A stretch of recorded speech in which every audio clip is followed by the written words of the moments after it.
యుద్ధ వార్తలు. భారతదేశానికి పాకిస్తాన్కి గత 6 రోజులుగా జరుగుతున్న యుద్ధంలో 6 పాకిస్తాన్ యుద్ధ విమానాలు నేలకొల్చబడినాయి. భారత విమానాలు 2 ప్రమాదానికి గురి అయినాయి. పైలట్ ఆఫీసర్ శ్రీ సత్యం శత్రువుల చేతుల్లో చిక్కుకున్నట్లు వార్తలందినాయి. ఏమిటి? శత్రువుల చేతుల్లో చిక్కుకున్నారా? చేయను. నేను నా దేశానికి ద్రోహం చేయను. నా దేశానికి ద్రోహం చేయను. Relax mister Satyam. Don't get excited. Come on, sit down. Sit down. Mister Satyam, నువ్వు మా దేశానికి ఖైదీ. ఒక శత్రువుని ఇంత ఖర్చుతో ఇంత శ్రమతో బతికించడం మాకనవసరం మిస్టర్. మేం నీకోసరం ఇంత కష్టం తీసుకున్నాము అంటే దానికి కారణం నీ స్నేహాన్ని కోరుకోవడానికి, నీ సహాయాన్ని పొందడానికి. నా నుంచి ఏ విధమైన సహాయం కోరుతున్నారు మీరు? ఈ దేశం శ్రమకు తగిన ప్రతిఫలాన్ని ఇవ్వదు. దేశం కోసం ప్రాణాలు అర్పించడానికి సిద్ధపడ్డావు. దీని వలన ఏమి సాధిస్తావు నువ్వు? ఈ ప్రమాదంలో నీవు కళ్ళు మూసావు అంటే నీ భార్య పిల్లలు ఏమవుతారు? ఏమి సహాయం చేస్తుంది వాళ్ళకి నీ దేశం? మా మాట విని మాకు సాయం చేస్తే నువ్వు కలలో కూడా ఊహించినంతటి డబ్బు ఇస్తాం. నీ దేశం నీకు చేయలేని ఉపకారం మేము చేస్తాం. కొన్ని కోట్ల రూపాయలు నీ సొంతం కావడానికి మార్గం చూపిస్తాం.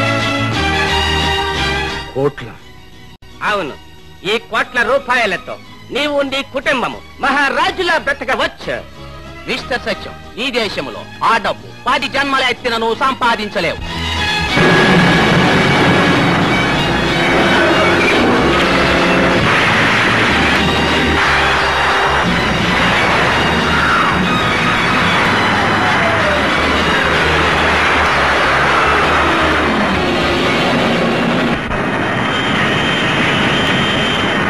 మీరు వచ్చినప్పటి నుంచి ఈ పని మీదే ఉన్నారు. ఆ ప్లాన్ ఏమిటండి?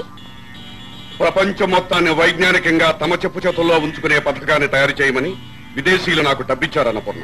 ఏమిటండి మీరనేది?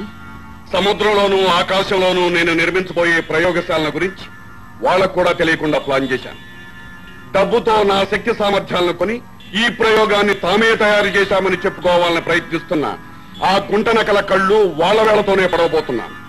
వాళ్ళ ఖర్చుతో తయారు చేసిన ఈ పథకం ద్వారా ప్రపంచాన్ని నేనే స్వాధీనం చేసుకుని కోట్లు కోట్లు సంపాదించి ఈ లోకాన్ని నా ఇష్టానుసారం ఆడిస్తాను.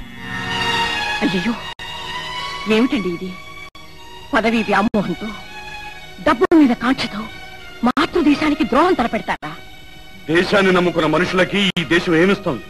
చిప్ప కర్ర, అంతేగా? దేశాన్ని నమ్ముకున్న కొందరు నష్టపోయారని మీరు దేశాన్ని నమ్ముకుంటారా? దేశం మనకేం చేసిందనేది కాదండి ప్రశ్న. మనం దేశం కోసం ఏం చేశామన్నది.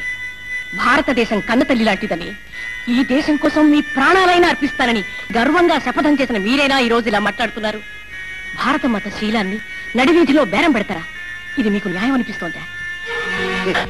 నీతి, నిజాయితీ, న్యాయం అసమర్థుడి కవచాలని, చేతకాని వాడి కప్పునే పరదాలని చాలా ఆలస్యంగా అర్థం చేసుకున్నాను అన్నపూర్ణ. ఏ క్షణానైనా నా ప్రాణాలు నిర్దాక్షిణ్యంగా బలి తీసుకునే ఆ నీతి నిజాయితీ నాకు అక్కర్లేదు. నేను నా భార్య బిడ్డలు సుఖంగా బ్రతకాలి, మహారాజులాగా హాయిగా కాలక్షేపం చేయాలి.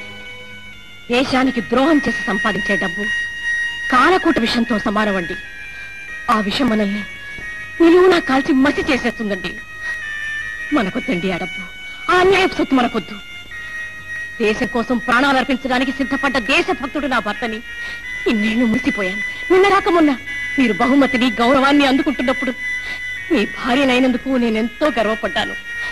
అలాంటి మీలో ఎందుకు వచ్చిందండి ఈ మార్పు? వద్దండి, పొరపాటి కూడా ఇలాంటి ఆలోచనలు రానివ్వకండి. నా మాట విని మీరు ప్రయత్నం వదులుకోండి.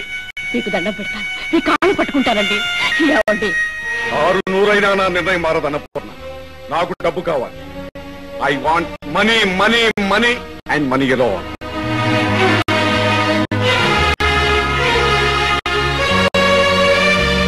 గాంధీ డబ్బుకు ఆశపడి, నెహ్రూ ఆస్తి కోసం అర్రులు చాచుంటే ఈ దేశాన్ని కుక్కల పాలు చేసి కోట్లు సంపాదించుండేవారండి.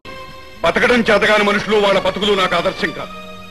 నా కన్ను నేనే పడుచుకుని దేశానికి దోవ చూపేటంతటి యుగ పురుషుని కాదు. నేను నా కుటుంబం క్షేమంగా బ్రతకాలి. అందుకే ఈ నిర్ణయం తీసుకున్నాను. ఇక నువ్వు కాదు కదా నీ దేవుడు అడ్డుపడా నా లక్ష్యమారం.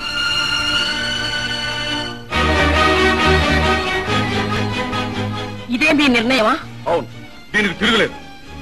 కన్న తల్లి లాంటి మీ దేశాన్ని నమ్ముకోవడమే మీ నిర్ణయం అయితే నా నిర్ణయమేనండి. ఇది ఏ భారత స్త్రీ తీసుకోకూడని నిర్ణయమే అయినా, సాంప్రదాయం ఒప్పుకోని విషయమే అయినా దేశం కోసం ధైర్యం చేస్తున్నా. రేపటి నుంచి నా బిడ్డలు ఒక దేశద్రోహి బిడ్డలుగా పెరగరు. అంటే నా భర్త ఈ దేశ గౌరవాన్ని కాల రాస్తున్నందుకు నిరసనగా నా పొట్టు నేనే చెరిపేసుకుంటాను. అన్నపూర్ణ, అంతేకాదు, నా బిడ్డల్ని తండ్రి లేని బిడ్డలుగానే పెంచుతాను. మీరు లేని వారిని నమ్మించడం కోసం నేను విధవగా బ్రతుకుతాను, కానీ గౌరవంగా బ్రతుకుతాను. వాళ్ళని గౌరవంగా పెంచుతాను.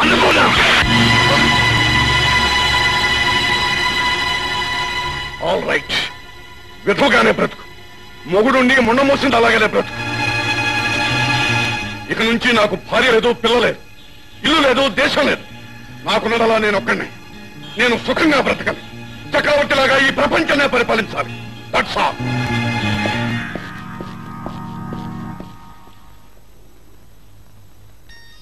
విష్ణుమూర్తి అవతార కథల గురించి విన్నవారికి జయ విజయులు శాప వృత్తాంతం గుర్తుండే ఉంటుంది.